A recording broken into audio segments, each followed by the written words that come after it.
اس کو چیک کیا اور کہا یہ بیچ میں سے کاٹ دیں اور دوبارہ سے تردید کریں اور صحیح بیان اس طرح سے دیں. اور پھر خواجہ آصف صاحب نے معافیاں مانگنے کے بعد پھر سے بیان ریکارڈ کروایا اور اس ٹی وی چینل کے اوپر دوبارہ سے چلوایا. اب کیا ہوا کہ وہاں ایک اور شخص بھی موجود تھا اس صحافی کے ساتھ, کیمرہ مین. وہ پوچھتا ہے خواجہ صاحب یہ تواڈی میاں نواز شریف صاحب دے نال کی انبن ہوگی, یہ تسی معافیاں مانگ رہے سو.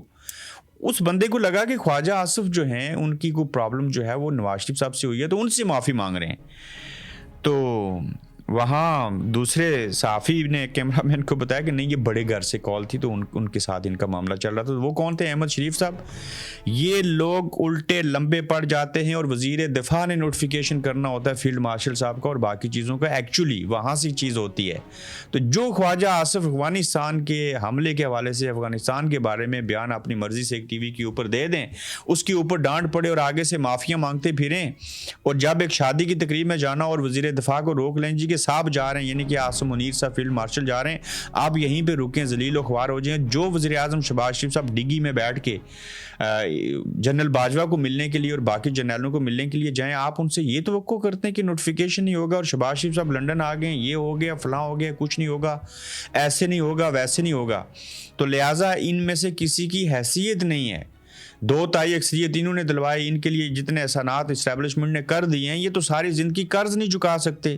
میاں صاحب کے ساتھ کیا ہوا تھا جب وہ وزیر اعظم تھے تو وہ کسی سے ملتے تھے, ملک ریاض یا باقی لوگوں سے, تو نواز شریف صاحب نے یہ کام کرنا شروع کر دیا تھا جب ان کو فیلنگز آئی کہ ہاں میں ہی وزیر اعظم ہوں, جو کہ اچھی بات کر رہے تھے میاں صاحب. انہوں نے کہا یہ جو ساتھ میں ملٹری اتاشی یا جو بھی جنرل بریگیڈیئر ہوتا ہے اس کو باہر بھیج دیتے تھے کہ آپ چلے جاؤ. تو جب میاں صاحب نے اس کو میٹنگ سے دور کرنا شروع کر دیا, وہ اور وقت نا موت کا فرشتہ, وہ جیسے دائیں بائیں فرشتے ہیں نا, حساب لکھتے ہیں, ایک نیکیاں لکھنے والا ایک بدیاں لکھنے والا, اسی طرح سے وزیر اعظم اور صدر کے ساتھ بھی یہ لوگ ہوتے ہیں. پوری دنیا میں کسی بھی ملک کے اندر صدر اور وزیر اعظم کے ساتھ ملٹری اتاشی فوجی نہیں ہوتے, یہ پاکستان کے اندر ہی واحد معاملہ. تو جب میاں صاحب نے اس کو اپنے سے دور کیا اور کہا, جب وہ چلا بھی گیا فوج کا بندہ, تو انہوں نے ملک ریاض تھے یا کوئی اور, تو انہوں نے کہا 7-8 منٹ ہیں, جب تک یہ ادھر آؤٹ ہے ہم بات کر لیتے ہیں. تو وہاں سے یہ بات شروع ہوئی تھی اور پھر عمران خان صاحب نے بھی وہی باتیں کرنی شروع کر دی. تو مختصر چیز یہ ہے, فیلڈ مارشل عاصم منیر صاحب کو نوٹیفیکیشن ہو چکا ہے, یہ سامنے نہیں لائیں گے, سامنے نہ لا کے اور ان کو ذلیل کریں گے. یہ کہیں گے دکھاؤ اور وہ کہیں گے ہم دکھائیں گے بھی نہیں. جس کی لاٹھی اس کی بھینس کے مذاق. اس ملک میں جہاں پہ اتنے بڑے کھلواڑ ہو چکے ہیں وہاں پہ باقی چیزیں تو کوئی معنی نہیں رکھتی. ایکسٹینشن ہو چکی ہے, یہی رہیں گے فیلڈ مارشل, یہ آپ بن جائیں گے ہیڈ آف تمام اداروں کے, جس میں ایئر فورس, نیوی, تمام لوگ ان کے نیچے آئیں گے.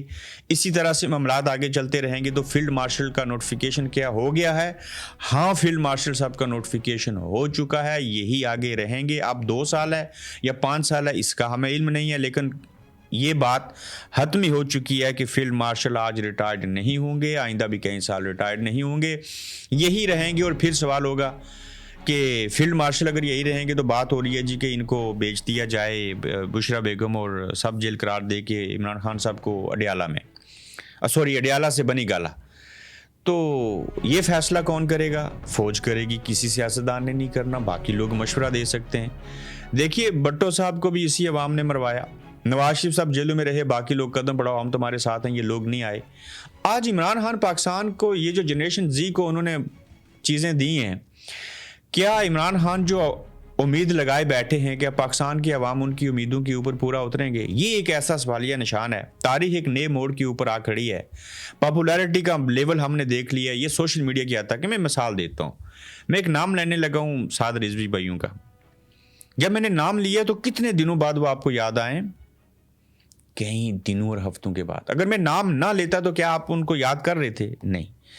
ان کی کتنی پاپولیرٹی تھی, کتنے زیادہ مقبول تھے وہ بھی, بھلے عمران خان صاحب جتنے نہیں تھے.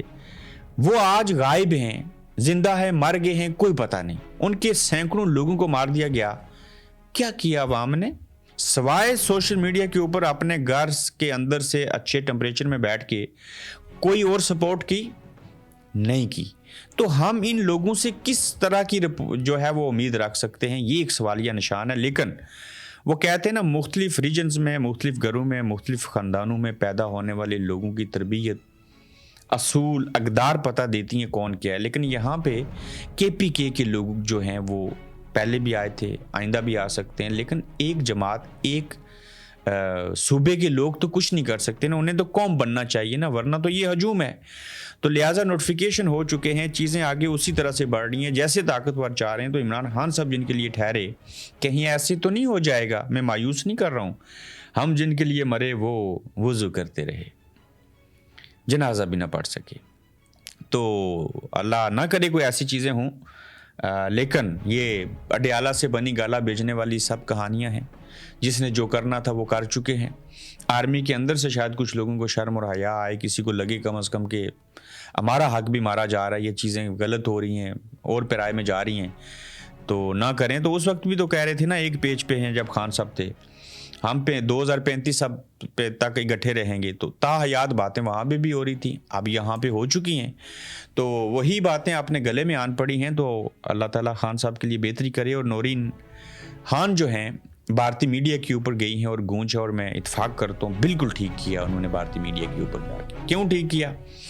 وہ اس لیے صاحب وہ ٹھیک کیا کہ جب آپ اپنوں کو اپنے ہو کے منہ نہیں لگاتے, تو کیا بھارتی میڈیا کے اوپر جا کے اپنا پوائنٹ آف ویو نہیں دے سکتے؟ تو آپ نے جواز دیا نا کہ آپ نہیں ان کی بات سنیں گے. تو انہوں نے کوئی پاکستان کے خلاف بات کی نہیں کی, انہوں نے اپنے حصے کی بات کی ہے, اپنے جو نقطۂ نظر ہے اس کو ریز کیا ہے. آپ لائٹیں بند کریں 26 نومبر کو لوگوں کو ماریں, آپ مریدکے میں لوگوں کو ماریں, آپ لائٹیں بند کریں اور پانی چھوڑ دیں اور بالوں سے عمران خان کی بہن کو پکڑیں, تو یہ آپ کو مپیاں دیں گی کیا؟ ان کے پاس پھر دنیا کا ہر فورم, دیکھیے اپنے حقوق کے لیے آواز اٹھانے کے لیے کسی مذہب کا کنسیپٹ نہیں ہے, اور دشمن کا دشمن بھی کئی بار دوست ہو جایا کرتا ہے. تو نورین خان نے جو ہے وہ بھارتی میڈیا کے اوپر جو بات کی ہے, میں نے پورا انٹرویو سنا ہے, بالکل ٹھیک کیا انہوں نے. جب آپ ان کو بات نہیں کرنے دیں گے, اتنا ذلیل و خوار کریں گے, تو انہیں جو پلیٹ فارم ملے گا اس کے اوپر وہ بات کریں گے, اور ان کو کرنی چاہیے. اب کچھ لوگ ہیں اس کے اوپر تنقید کریں, غدار ہیں, فلانا ہے, ٹینگا ہے. جب آپ کے ساتھ ایسا ہو رہا ہو تو کیا آپ اس طرح کے سہارے نہیں لیں گے؟ تو پڑوسی ملک کے میڈیا کے اوپر گئی ہیں اور انہوں نے بڑی اچھی طریقے اور سلیقے کے ساتھ باتیں کی ہیں.